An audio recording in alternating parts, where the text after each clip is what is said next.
All right, welcome to the Friday edition of Newspaper Review here on 97.5 Golden FM, Yenaguada Gold Standard Radio. I'm Moye Stephen. And I am Paul Gbassa. All right, we'll start with the Niger Delta Herald. The truth shall always prevail. I love that slogan there. And tension mounts as APC screening sparks allegations of forced withdrawals, political exclusion. Tension mounts as APC screening sparks allegations of forced withdrawals, political exclusions. And we have the story. APC crisis deepens as Fubara's 2027 ambition faces uncertainty.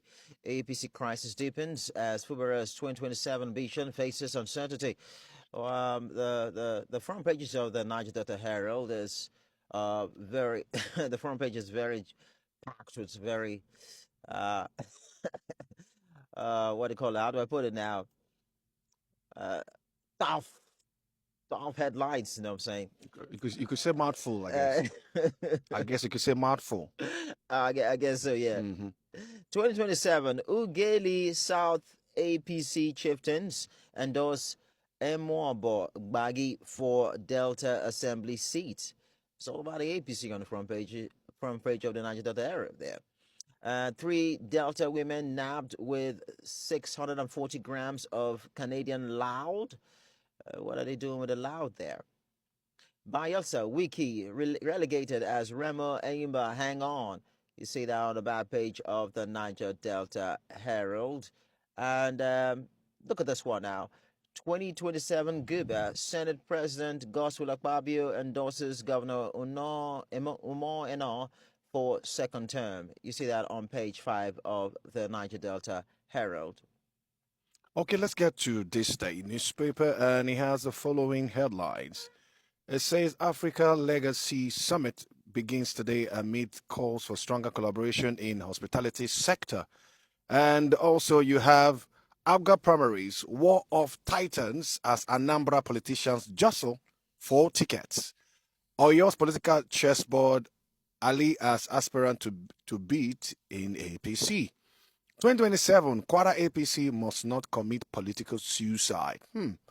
That is another dimension. Coming up, Makinde takes 2027 election battle to President Tinubu in Southwest declares for presidency. These and many more you find when you get the copy of this day newspaper. Let's go to the Punch newspaper. Fierce lobbying tension as APC primaries begin. That's on page, on the Punch newspaper. 2027, Atiku Amechi submit ADC presidential forms. Paul, all the papers are all talking politics this morning, you know. It's about time, you know. Yeah. It's about that time. So that you're going to be seeing a lot of it come up. 2027 polls spending may trigger inflation, MPC warns. And then, of course, Army rescues 6 abductees, arrests terror collaborators in Northeast. Flood alert. Kaduna steps up awareness as rains loom. And Nigeria attracting $20 billion foreign direct investment in 2026, says the president. That's President Tinubu. Nigerian jailed 115 months for $700,000 romance scam in U.S. EFCC operatives assaulted hospital workers, dragged me into van, according to the University of Uyo teaching hospital doctor. And last but not least, passenger from hantavirus cruise quarantines on remote Pitcairn Island. That's it on the Punch. Let's get to the Guardian newspaper. It says federal government worried as regions receiving 80% education funding record lowest literacy rates. Federal government worried as regions receiving 80% education funding records lowest literacy rates. And TCN adds 600 megawatts to national grid with new Edo transmission project. They also have IGP, that's Inspector General of Police, 2,000 police stations, not enough to protect 200 million Nigerians. According to the IGP, 2,000 police stations is not enough to protect 200 million Nigerians. Then you also have coalition condemns mob attack on doctor in Ibadan, once against jungle justice. You also have the conversation around CSOs raise concern over defamation judgment against Serap. Then finally, from the Guardian newspaper, Nigeria, Germany signed 65 million euros development pact agreement. These and many more you find when you get a copy of the Guardian newspaper. Let's go to the business day. So the business day has this. Cooking gas price hits 1,500 kg, 1,500 naira per kg in Lagos amid supply shortages.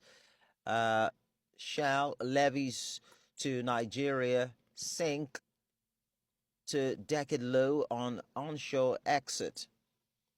Now, Dangote's London listing tests the Nigerian discount, and how Lagos Airport's security checks became its biggest racket.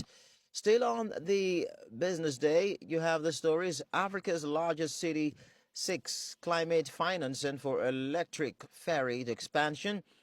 And JAM's falling admission standards compound talent crisis.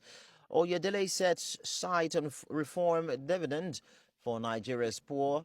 And last but not least, APM president pledges $600 million investments in Nigeria, 6 deeper partnerships. That's it for the business day.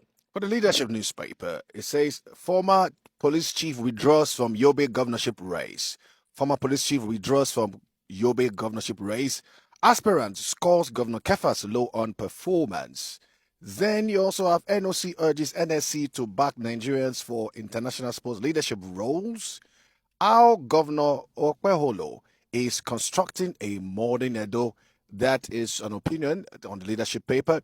Then also you also have the federal government moves to deploy unified education data infrastructure. The federal government moves to deploy unified education data structure.